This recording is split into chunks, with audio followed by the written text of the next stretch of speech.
เมื่อรหัส 2FA ที่เฮาใช้ล็อกอินเป็นประจำเข้าไปแล้วบ่ได้หรือมันบ่งบอกว่าบ่ถูกต้องเฮาจะแก้ไขแนวใดเนาะทุกคนเนาะโอเคอันดับแรกให้ทุกคนนี่ล็อกอินเข้าสู่ระบบของ XR Trade เลยเด้อทุกคนเด้อโอเคเนาะทุกคนเนาะล็อกอินเข้าสู่ระบบของ XR Trade เลยทุกคน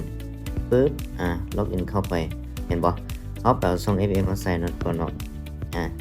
สมมุติเฮาเอา 2FA มาใส่ปึ๊บโอเคเห็นบ่มันจะขึ้นมาเนาะทุกคนเนาะเห็นบ่เฮามาใส่ปึ๊บมันจะขึ้นมาว่า 2FA บ่ถูกต้องเฮาจะแก้ไขแนวใดเนาะทุกคนเนาะโอเคทุกคนให้เฮานี่ไปอยู่ที่การตั้งค่าเนาะทุกคนเนาะเห็นบ่เข้าไปเลยโอเคเข้าไปแล้วก็ไปอยู่บนเวลาแล้วก็วันที่เนาะทุกคนเนาะให้เฮานี่เบิ่งโมงของเฮาว่าตรงกับโมงของคนอื่นหรือว่าว่าไงก็คือโมงของโลกนะทุกคนบางทีถ้าหากว่าโมงของเฮานี่ช้ากว่าประมาณ30วิหรือ1นาทีจะบ่ได้เนาะทุกคนเนาะฉะนั้นเฮาต้องปรับโมงของเฮานี่ให้มันเข้ากับโมงของคนอื่นหรือว่าโมงของโลกเนาะทุกคนเนาะโอเคมา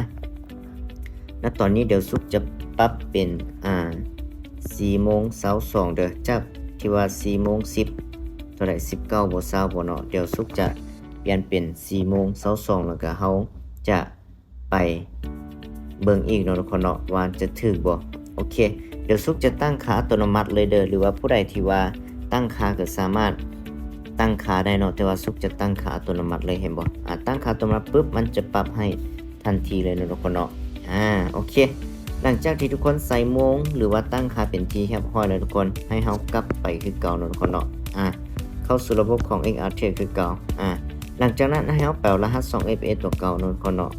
ให้เฮาแปล 2FA ตัวเก่าคือตัวนี้ทุกคนปึ๊บเบิ่งเด้อทุกคนเด้อเอามาใส่วางใส่เลยปึ๊บเห็นบ่เฮาก็จะสามารถเข้าสู่ระบบของ XR Trade แบบง่ายๆเลยเนาะทุกคนเนาะฉะนั้นในการที่ว่าเฮาใส่ 2FA ตัวเก่าแต่ว่าเฮาบ่สามารถใส่ได้มันอาจเป็นย้อนเวลาของทุกคนมันผิดเนาะทุกคนเนาะฉะนั้นสำหรับคนใดที่ใส่ 2FA ตัวเก่าแล้วล็อกอินเข้าสู่ระบบบ่ได้ทุกคนสามารถเฮ็ดตาม